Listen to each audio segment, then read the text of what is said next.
Hi everyone, so I am Ray from Crystal Candy, and I have been asked on so many occasions to do online workshops and online videos.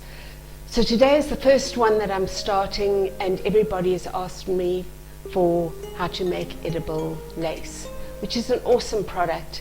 So in today's short video, we're just going to focus on making the lace, making the mixture for the lace, making the actual lace, and it's the most awesome product. It's flexible, it always remains flexible if you keep it in a plastic bag.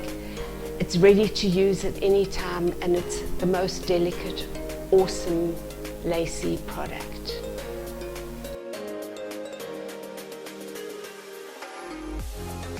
Crystal lace. It's a powder. It has basically an indefinite shelf life. You just need to keep it airtight so that it doesn't get moisture. And the smallest pack comes in 100 grams, which means that what I recommend is for you to use just 20 grams at a time. That will give you 7 strips of lace, which is normally ample for a cake. So what we do is we mix 20 grams of powder with a teaspoon of glycerin. Glycerin is what gives it its flexibility. And so it's a teaspoon of glycerin, 20 grams of powder, and 115 grams of warm water.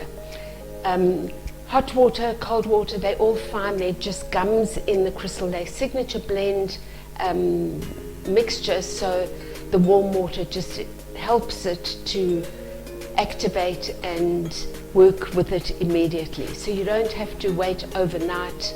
You can just use it as is.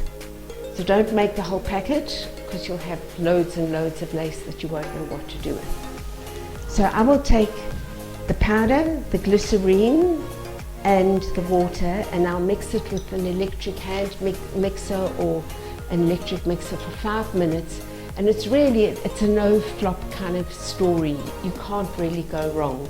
And what you will get out is this thick kind of gloopy mixture.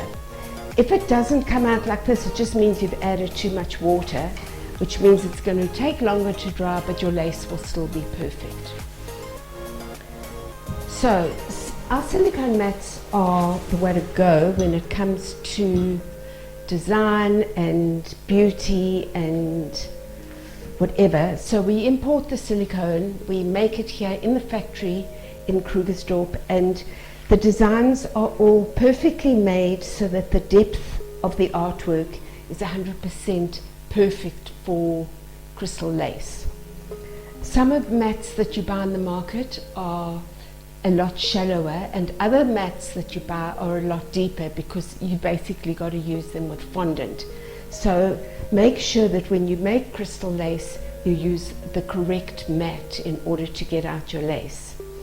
This is a food grade silicone that we import, and it's wonderful. You don't need a release agent because it's silicone, and basically nothing sticks to silicone. But you can, however, dust it with a dust in order to get, in fact, if I wanted gold lace, then I would just sprinkle some gold. This I'm using is the diamond luster, because it's got this nice bling, and it is the glitterati gold. So I would just dust the mat with gold.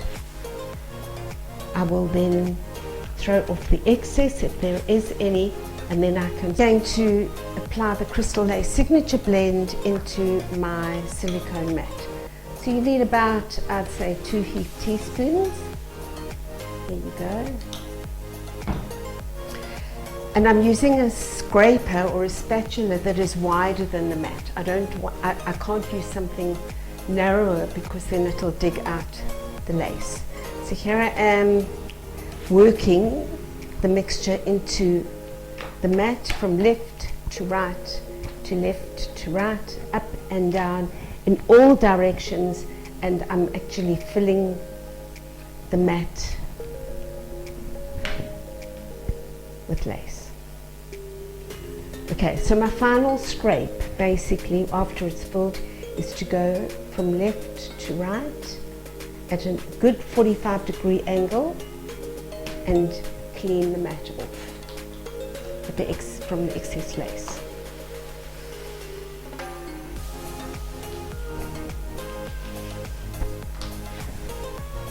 Okay, so as you can see here, my mat is filled with lace, and the next step is to get this to dry. So let's focus on drying our lace. Sorry guys, I made a mess there. Okay, there are a number of ways of how to dry the lace. So your best bet is the sun. If you live in the country or you live in South Africa with hectic sunlight, that is perfect. The lace isn't going to dry out because it's got the glycerine in. It's going to be absolutely perfect. Instead of using the sun, you can use a dehydrator. You can spend half an hour or so with a hairdryer, or you can put it into an oven, and obviously a convection oven is your best bet, but any oven will do. So what we normally do is we switch the oven onto the lowest setting, I would say about 70 degrees, and once your oven is heated up to that temperature, then switch your oven off and put your lace flat like this into your oven. I would leave it there for about 20 minutes, check it. If it needs more drying time, just allow it to dry. I would say that leaving it in the sun at midday on bricks or on your patio where there is heat from underneath and the sun's heat from the top, within 20 minutes your lace is going to dry. So I've done that with a piece of lace, and here it is. And my lace is now dry, but I really choose to do 2 coats.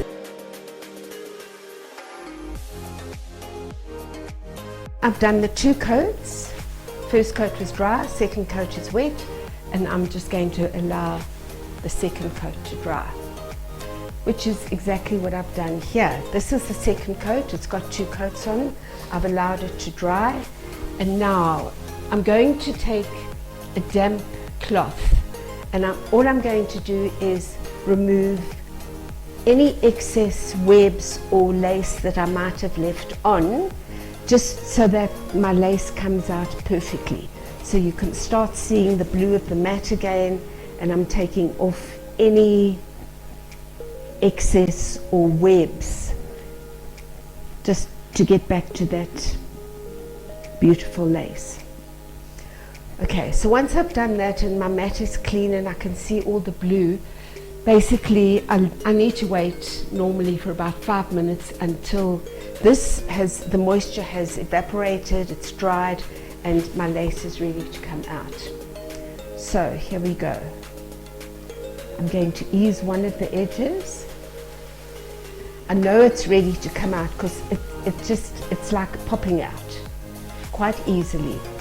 If your lace doesn't come out at this stage, all you do is you put it back in the sun and allow it to dry for another 10 minutes.